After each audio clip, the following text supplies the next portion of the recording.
This season in the Championship, we saw Luton go back-to-back and do back-to-back relegations for the first time in absolute years since Sunderland last did it. Now, can we potentially get that with any of the relegated clubs in the Premier League this season dropping all the way down to League One? We're going to be rating every single team's chances of how I think they're going to get on next season in the Championship, out of course, Ipswich, Leicester, and then Southampton. All in very different situations and all in very interesting seasons and situations going into next season. If you're a fan of any of these three clubs, please do drop me a subscription down below. I do daily Championship content, so if you're a fan of the Championship in general, and if you're a fan of these clubs, please do drop me a subscription. We're trying to get to 1,000 subscribers, so if you wouldn't mind helping me out, it takes 1 second, it'll be very greatly appreciated. And also drop a like while you're down there as well, and let's jump straight into it. Now, I want to start off with the situation of Southampton, who I think are actually in a very interesting situation going into next season. They have the lowest points, they've only got 12 points this season. They, of course, didn't break Derby's record. But I actually don't think they're in a bad situation in terms of going up next season. We know how big the gap is in the Championship, and between the Championship and the Premier League is absolutely ginormous. And as far as Southampton getting 12 points this Premier League season, honestly, you wouldn't even be surprised if they came straight back up. Now, I'm not saying they're going to go win the league or anything, but you look at their squad and player for player, I've got it here, you can see they've got Fernandes, and if he sticks around, an amazing talent. You've still got Tyler Dibling, who's talked about as like, 40-50 million right now in terms of transfer fee. If Southampton sell those two players alone, Fernandes and Dibling, you're talking you're getting close towards 100 million, maybe between the two. Probably about 80 million between the two, you're talking. You're talking a very good transfer fee between the two if you're going to sell them both. And then you're in a great position financially. You've obviously got parachute payments. You've got the Premier League money from last season. Southampton are not in a bad situation financially in the slides when you look at it compared to another team that we'll talk about a bit later. They're in a much stronger situation than them. And they also have some very good players that have been out on loan. Shea Charles has been one of the better defensive midfielders / centre midfielders in the Championship this season. He's been out on loan at Sheffield Wednesday, gained valuable Championship experience, and he's definitely coming back a much better player than what he was when he left when he went out on loan from Southampton. So you got a very good player coming back there as well. You got Ronnie Edwards, who I'm a QPR fan. Ronnie Edwards was genuinely our best player by far in the second half of the season. You're talking about a player there that's got so much potential, outstanding ability on the ball, very good in the air, and not the slowest either. He can track very quick forwards as well. So he's got absolutely everything to his game, in my opinion, that can make him an absolute top-level centre-back at Championship level. So you've got two top talents then coming back, mixed in with the squad that you've already got, and then potential signings as well coming in. I think Southampton will be in a very nice position next season in terms of having a chance of getting promotion. Now, also as well, it's very worth noting that Will Still could potentially be that Southampton manager going forward. Now, managerial, they've had issues in the Premier League. Norwich came in, didn't really work out in the slightest. And then you've obviously had Russell Martin, which did very well to get Southampton promoted initially, but his style of play was just too the other way in terms of keeping the ball and because Southampton quite simply didn't have the quality in the Premier League to play the way that Russell Martin wants to play. Now, Will Still comes in, a very exciting coach, still in his early 30s. He's got so much potential in the game, in my opinion. When you look at the jobs that he's done over in France at such a young age, he's now, you wouldn't say he's an experienced manager, but he's managed a fair few years now in France, and he absolutely knows the game inside out. I saw him speaking on Sky just a couple of months ago, and he speaks really well as well. And him coming back to England is a great opportunity for him to manage a team like Southampton if he does get appointed. And it's a great opportunity for Southampton to have a really good young coach who's got massive potential and very exciting future ahead of him in the game. So I think it's a perfect job for Will Still, and I think it's a perfect appointment for Southampton. Now, as I say, it's a lot depends on what they do in the transfer market, but I'd really do rate Southampton's chances in doing very well. Let's say for me, if they appoint Will Still as the manager, I absolutely think they will be up there at the end of the season. I think they'll be fighting for automatic promotion. You've also got to look at it as well. We'll just pull up the table in the Championship, because you look at the team that are going to get promoted. Now, you're looking at Leeds, obviously promoted, Burnley promoted. At the time of recording, I don't know if it's going to be Sheffield United or Sunderland. Now, you look at the rest of the division. Obviously, you've got Ipswich coming down, you've got Leicester coming down, and you've obviously got yourself Southampton coming down. The other teams in the Championship, I don't know who's going to be really competing for automatic promotion other than them three relegated teams. The only team that I can make an argument for, I think, Sunderland and Sheffield United. Whoever doesn't go up out of those two, I think will be right up there in the Championship. You look at Sheffield United, they'll probably invest again, they'll go again, and they'll be right up there in my opinion. Sunderland already have a squad that's got such good potential, and another season might actually benefit them in the Championship, and they might do very well next season. Looking down from those two teams, Like Coventry, I think they'll be in and around the playoffs again. I don't think they have enough without. Maybe they might sign a lot of players and maybe really make an actual intent on trying to get automatic promotion. But I just don't see it happening personally. And any of those other teams, I just don't see them be up there for top two and being able to maintain it over a 46-game season. I look at the teams coming down and think they absolutely have the quality to be right up there at the top. So we'll talk about the Leicester points deduction in a minute. But I think Southampton, under the appointment of Will Still, I think it's very, very exciting for them, and I really do back them to do very well this season. As I say, depends if they keep. If they have Tyler Dibling, then they'll be doing absolutely incredible. Obviously, he's struggled in the second half of the season. He burst onto the scene at the start of the season. I thought he was really going to be a breakout star, which he started very well, and you must say in the second half of the season, he didn't quite hit the heights that what he kind of showed in the first half of the season, which is disappointing, but as a young lad, still, 18 years old, probably something like that. There's been a lot of pressure on him in that Southampton team. It's not exactly the best environment to thrive when you're in, as I say, you're in a team that's got 12 points this season. You're not exactly going to be able to thrive as an attacking player, but I think he'll come good in the Championship if he stays. If not, Southampton get a lot of money for him, so it's a win-win situation for them, really. Now, as for Ipswich Town, a lot of people kind of put them similarities together between them and Luton, which I just think is very unfair on Ipswich. But by the way, everybody did predict Luton to come straight back up to the Premier League, or the vast majority of people, which obviously that was one of the worst predictions of all time. Now, people compare the transfer business of Ipswich and Luton, which is just a complete load of rubbish, realistically, because you look at the players that Ipswich signed compared to the players that Luton have signed.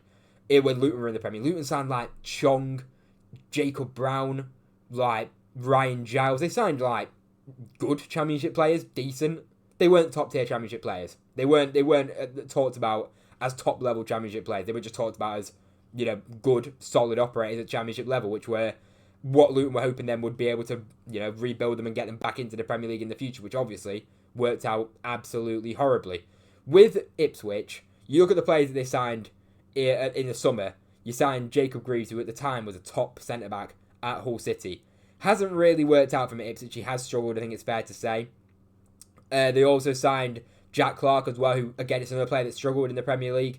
But we know the talent he's had. He was an absolute top-level Championship winger. He was probably top 3 Championship wingers when Ipswich did go ahead and bring him in. You got Liam Delap as well, who he probably end up leaving, but Ipswich are going to get a decent amount of profit from him, about 30 million they're going to get. So they're going to get about, 10 or 15 million profit from Delap, which is decent. And they already had players that were top-level Championship players in Leif Davis, who, again, he struggled in the Premier League. There's no doubt about it. But he's a top-level Championship player, and we saw the amount of assists that he got last season. So you've got a squad there that's absolutely ready, in my opinion, to bounce back. Now, the problem is the players that they are going to lose are absolute key players. They're going to lose Liam Delap. That's pretty much guaranteed at this point. There's no way he'll be playing Championship football.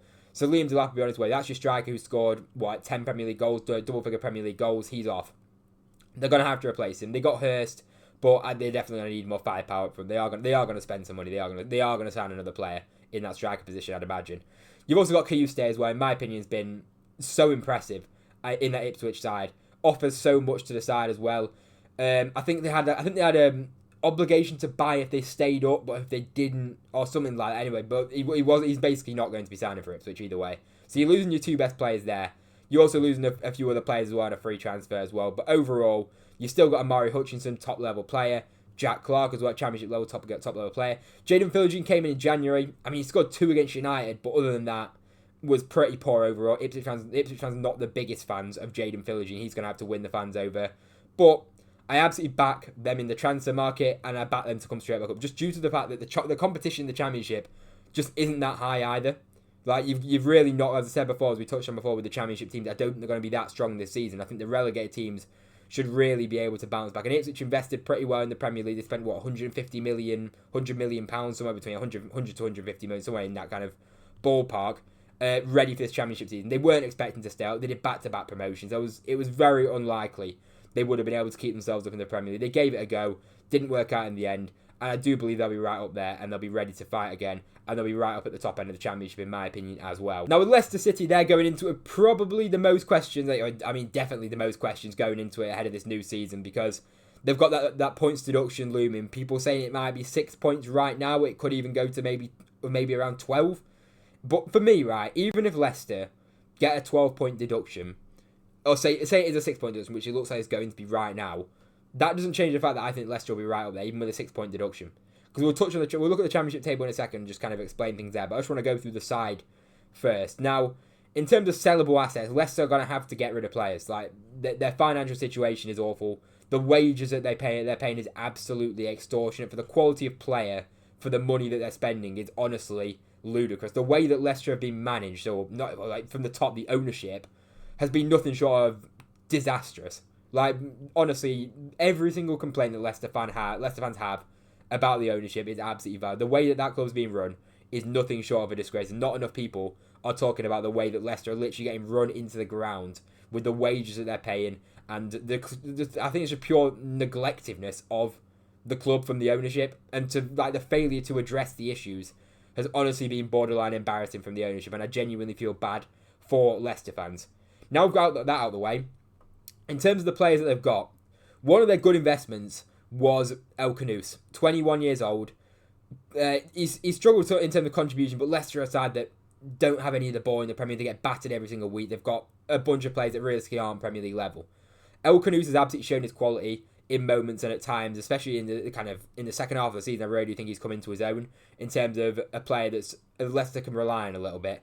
2 goals, 3 assists isn't great, as I say, but you're looking at a player there that's 21 years old, now had a season of Premier League football under his belt where he's looked to be Leicester's highest ability player on the football pitch. They could sell him for a decent fee. I'm not sure how much they actually bought him for. They brought him in obviously at the start of the season. I'm not sure how much they brought him in for, but he's a player that they can definitely sell on for a decent amount of money. Maybe 25, 30 million you may be talking if someone wants to come in from maybe, I don't know if a Premier League side will come in from or someone abroad maybe, but it depends on the situation. Maybe Leicester just need to sell him. It might be 20 million or something. We'll see how much Leicester get for him, but they've got a serious player there they can get at least a bit of cash for, which will help them out financially because they're losing so much money at the moment. So they've got khannouss, which is a saving grace. Obviously now, the big change for Leicester is up top. Jamie Vardy's gone. God knows where Jamie Vardy will end up. Could be a Premier League team, could be a Championship team, could be overseas, who knows. But that's another kind of adjustment that Leicester have got to make. You know, they've had Jamie Vardy up front for 13 years or so, an absolutely ridiculous amount of time. So it's going to take them a bit of time to even just adjust, have a new striker, and it's going to be strange for Leicester fans to not see Jamie Vardy as a striker. So they're going to have to address that issue. They're still at Patson Daka, but I'm not sure on him at all. And then looking at the other players, Ndidi, I believe, has got a release clause of around like £8 million, something like that. A player he's a decent player, Ndidi. It's just, again, the players around him aren't really great. And you'd imagine he will get snapped up by someone. So that's some more money for Ndidi, and that's a big player in terms of wages off the wage bill as well. And they're going to have to get rid of more players. You look at there's so many players in that side. Wout Faes, Connor Cody, James Justin, Jordan Ayew. You've got so many players there on big wages, which they might stick around in the Championship, and they'll be very good in the Championship, but Leicester have got serious pressure to go straight back up, and it depends on that points deduction, on the kind of situation if they're going to get automatic promotion or the players. Because I have no doubt that Leicester will be up there at the end of the season. So let me just have a look at the Championship table quickly, where this is where I wanted to kind of make the point.